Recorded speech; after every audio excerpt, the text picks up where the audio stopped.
Nos encontramos aquí, Señor, porque tu amor nos invita y nos espera.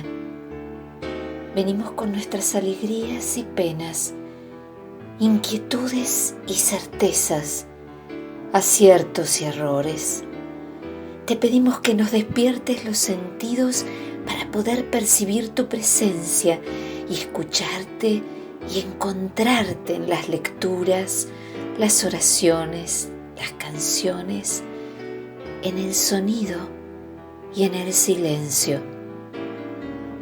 Despertá, Señor, nuestra sensibilidad adormecida por la rutina y renová hoy en nosotros la sed por escuchar tu palabra y el anhelo por ponerla en práctica.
Belleza que de la mano del Creador salió y se reviste cada primavera de nuevo encanto, fuerza y esplendor, porque a pesar de nuestro rumbo insano, Dios hecho carne al mundo descendió, fue nuestro amigo, se hizo nuestro hermano y de la vanidad nos rescató. Mi vida entera vibra de alegría, mi copa rebosa gratitud hacia el que puso en mi existencia sentido y compañía desde mi juventud. Mi vida entera vibra de alegría, mi copa rebosa gratitud hacia el que puso en mi existencia sentido y compañía desde mi juventud.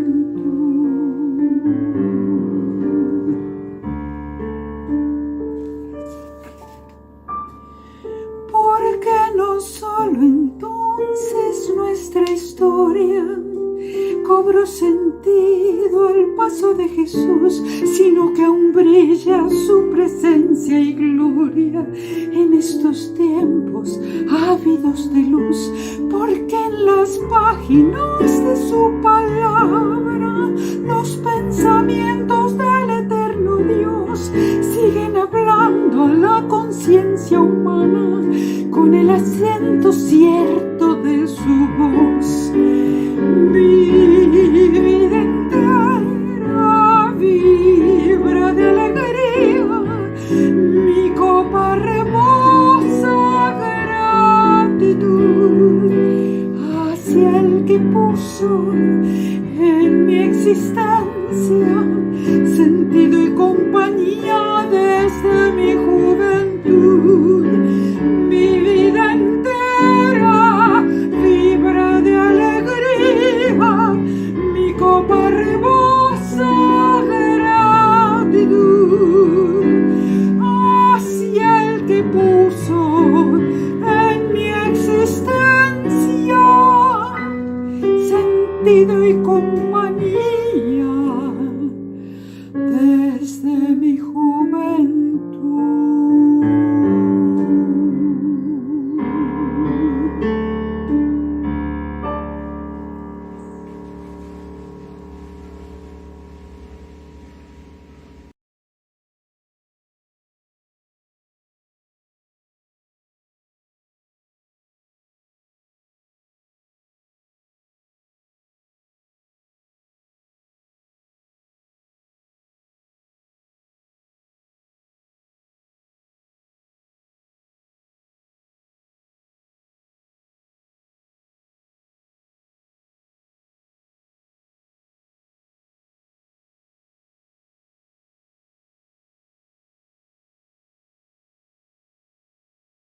Si entre ustedes hay alguno sabio y entendido, que lo demuestre con su buena conducta, con la humildad que su sabiduría le da.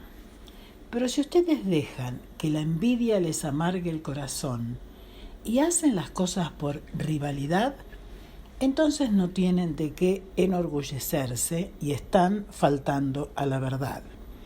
Porque esta sabiduría no es la que viene de Dios, sino que es sabiduría de este mundo, de la mente humana y del diablo mismo.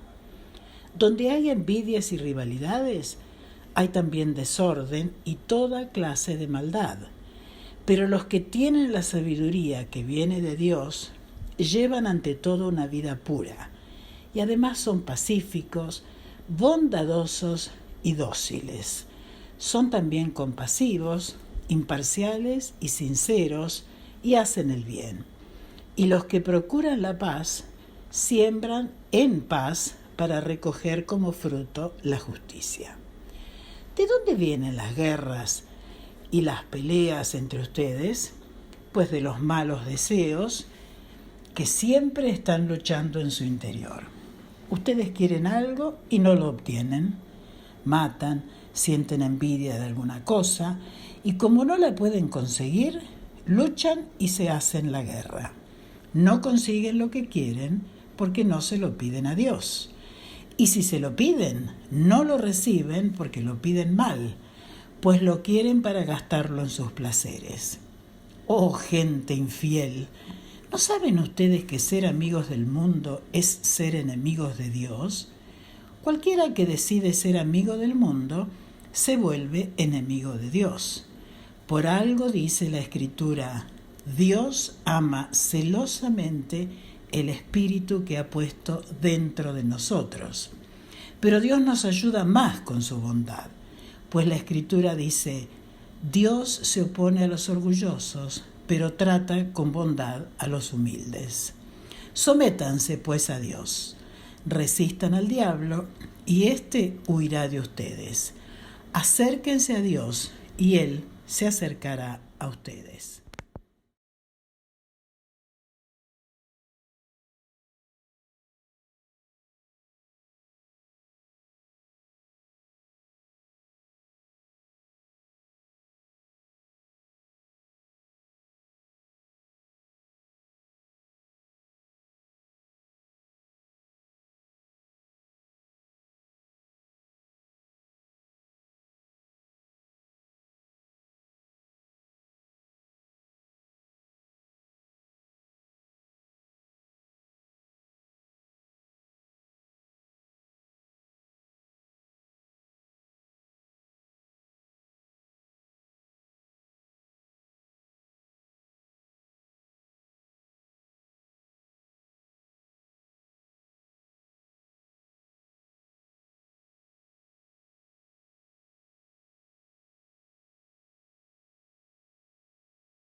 Cautivame, Señor, y libre en ti seré.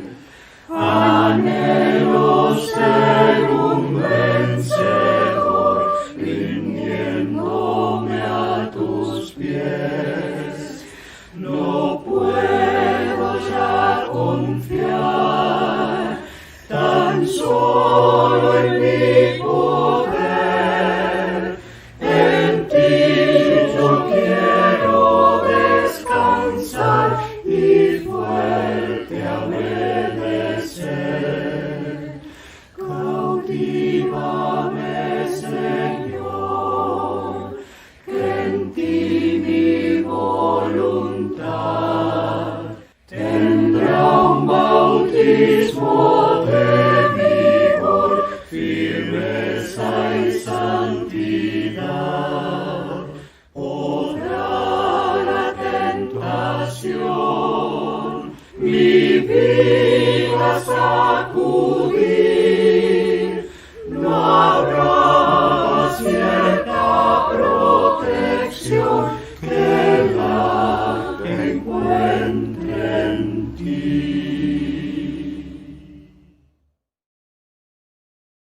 Jesús sigue caminando, enseñando, sanando. La gente habla de él. Pedro ha declarado quién es, el Mesías. Pero la fe de los discípulos no es firme. Necesitan una y otra vez escuchar al Maestro y tratar de entender.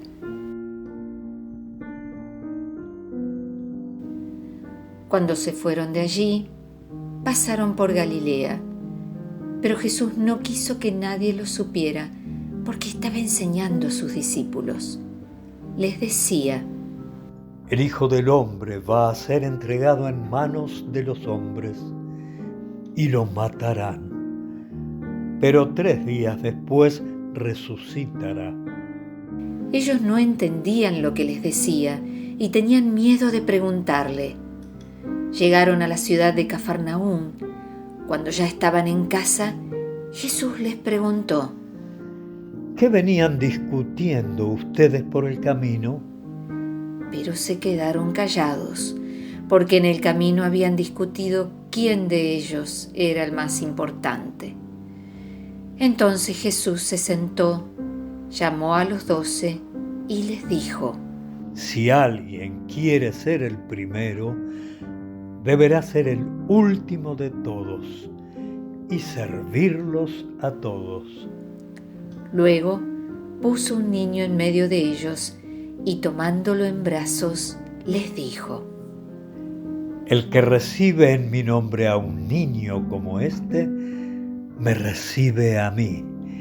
Y el que me recibe a mí, no solamente a mí me recibe, sino también a aquel que me envió.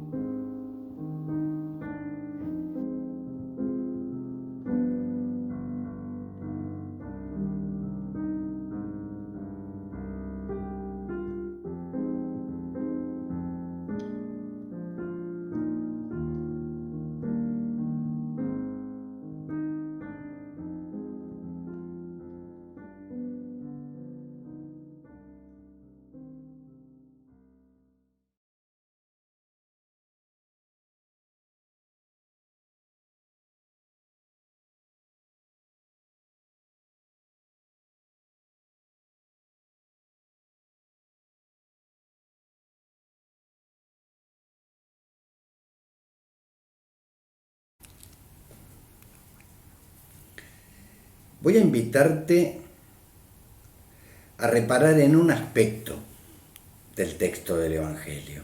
Por supuesto, hay un montón de aspectos, pero en este caso te pido paciencia por mis limitaciones. Yo quiero dedicarme, o puedo dedicarme a uno. Y es el siguiente.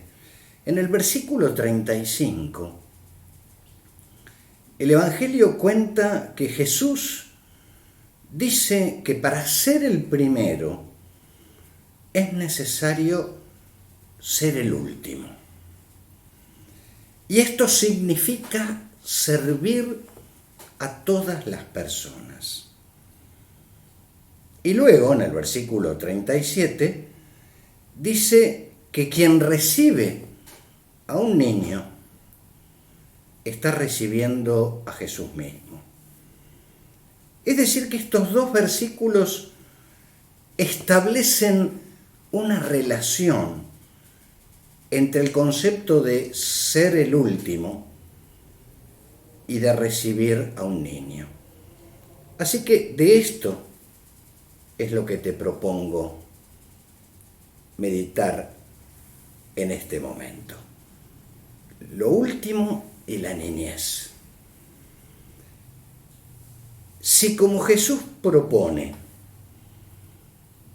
para ser el primero es necesario ser el último, repito, el que sirve a todas las demás personas, entonces tenemos que pensar que los niños y las niñas en esa época eran considerados lo último, porque si no, ¿qué relación hay entre lo último y la niñez? Para la cultura de aquel tiempo, los niños eran lo último en la escala social, lo último en la familia, lo último en la cultura. Es decir, que cuando Jesús da este ejemplo, los discípulos que están escuchando entienden perfectamente. Hay que ser el último, servir a todos, y luego hay que recibir a un niño, y quien recibe a un niño está recibiendo a Jesús. O mejor dicho, y perdonen el juego de las palabras que puede llevarnos a una confusión, en realidad los niños serían lo anteúltimo. ¿Por qué? Porque los seguidores de Cristo tienen que ubicarse como servidores de los niños. Es decir, estos que son considerados lo último, para seguir a Jesús hay que estar todavía por debajo de los niños. El que recibe a un niño me recibe a mí, dice Jesús. Y esto parte de un esquema que no está dicho, pero está implícito. Un esquema que yo llamo vertical. ¿Por qué? Porque habla de un arriba y de un abajo. Pero Jesús trastoca este esquema vertical de arriba y de abajo. Porque dice que en realidad para estar arriba hay que estar abajo, bien abajo. Y tanto trastoca este esquema vertical que Jesús, en sus palabras, en sus acciones, en su propia vida y en su propia muerte, lo convierte en un esquema horizontal. Ya no hay más arriba y abajo. En la escena del lavamiento de los pies de los discípulos, en el Evangelio de Juan, Jesús lava los pies de todos los discípulos. Se convierte en el último, claro. Y luego de eso, les dice que si Él, siendo el Maestro y Señor, ha hecho esto, ellos deben lavarse los pies unos a otros. Es decir, este esquema vertical de arriba a abajo se convierte en un esquema horizontal. Deben lavarse los pies los unos a los otros. También en el Evangelio de Mateo, capítulo 20, Jesús dice una frase que solemos recordar, o mejor dicho, deberíamos recordar más seguido. Pero entre ustedes no debe ser así. Porque Jesús viene describiendo que dice que los gobernantes ejercen su gobierno con tiranía, hacen sentir la autoridad, otra vez el arriba y el abajo. dice, pero entre ustedes no debe ser así. Es decir, este esquema se convierte en porque servimos, porque nos convertimos en lo último. Entonces, ¿en qué consiste recibir a Jesús? Creo que esta es la pregunta que anda dando vueltas, porque si quien recibe a un niño, que era considerado lo último, recibe a Jesús, esta es la cuestión. ¿En qué consiste recibir a Jesús? Y muchas veces, desde la iglesia misma, hemos alentado determinadas conductas, ¿no? Recibir a Jesús en el corazón es vivir una determinada experiencia, a veces emocional, a veces racional, o ambas manifestaciones, y pasando luego por una serie de pasos, de testimonios que damos. Todo eso parece que es la señal, o por lo menos la señal más visible de recibir a Jesús. Y sin duda lo es una señal, pero no es la única. En realidad Jesús, en esta enseñanza a los discípulos, responde a esta pregunta: ¿en qué consiste recibir a Jesús? En convertirse en sirviente de los últimos. En la humanidad está este esquema vertical de los de arriba y los de abajo. Jesús dice: pónganse abajo, sean los últimos. Porque así recibimos a Jesús. Pero además aclara: y también así reciben a quien me envió. Es decir, que cuando recibimos a Jesús, recibimos también al Padre. Porque es el Espíritu Santo, la acción misma de Dios en la vida de las personas y en la humanidad, quien nos permite desde ese lugar de servir, de ponernos como los últimos. Así es que recibimos a Jesús, recibimos a quien envió a Jesús, recibimos al Dios Trino. Entonces, la autoridad no es como muchas veces nos han enseñado en este esquema vertical. La autoridad no es la tiranía, no es el estar arriba, no es el hacer sentir poder por encima de los demás. La autoridad en Cristo es servir a los demás.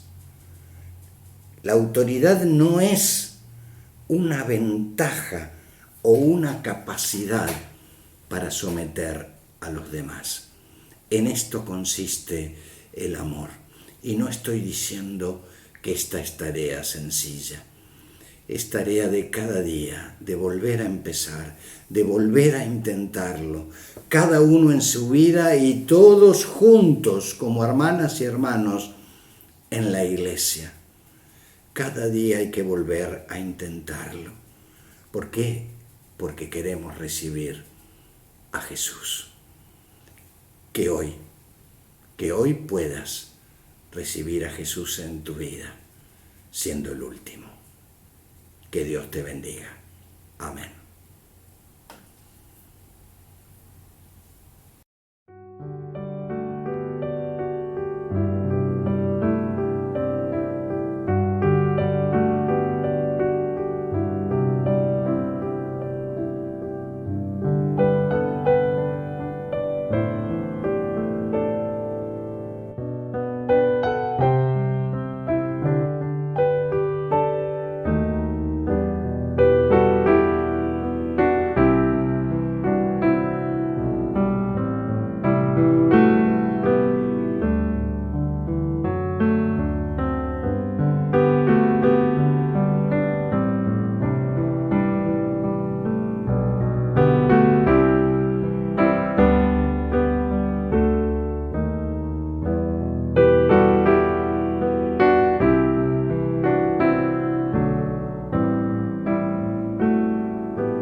Querido Dios, te llamamos Padre y así te sentimos. Te abrimos nuestro corazón con confianza para contarte nuestras cosas, para decirte que te necesitamos en medio de nuestras alegrías y también en nuestros momentos difíciles. Señor, cuida a los que tienen la salud débil, a los que están en hospitales, en asilos. Acompaña a los que sufren la soledad. Consuela a los que viven tristes. Afirma la fe de los que dudan. Que todos puedan sentir que eres un Dios que está cerca, que se preocupa de las cosas simples que nos pasan cada día. Como parte de tu pueblo, te queremos pedir que nos bendigas, que nos protejas, que nos animes, que nos cuides y que nos impulses para servirte con fidelidad. Amén.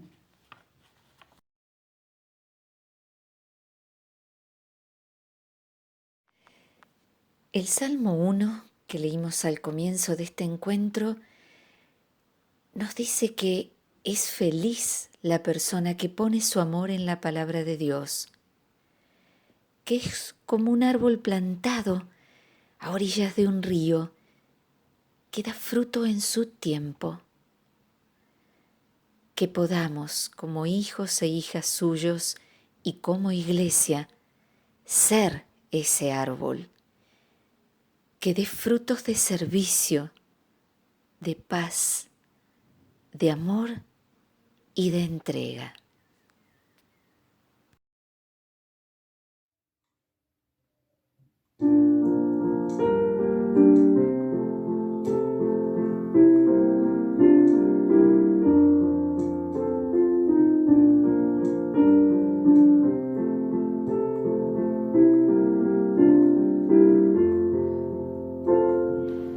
Que esta iglesia sea un árbol en el fondo de tu casa, que haya fiesta y alegría y oración bajo sus ramas, con raíces bien profundas y sus brazos hacia el cielo. Que esta iglesia sea fecunda, dando frutos de consuelo. Árbol plantado junto a las aguas de vida eterna de nuestro Dios. Que esta iglesia también sea como un árbol de la plaza, nido de pájaros libres y refugio del que pasa, y que sea como el árbol de la esquina de mi casa, que me ve llegar de lejos e imagino que me abraza. Árbol plantado junto a las aguas de vida eterna de nuestro Dios. Que esta iglesia sea un árbol, oh buen Dios, en donde quieras, pero siempre apuntalado por tu amor y a tu manera, para dar frutos y sombra o entregar nuestra madera. Que esta iglesia que te nombra árbol de la vida sea. Árbol plantado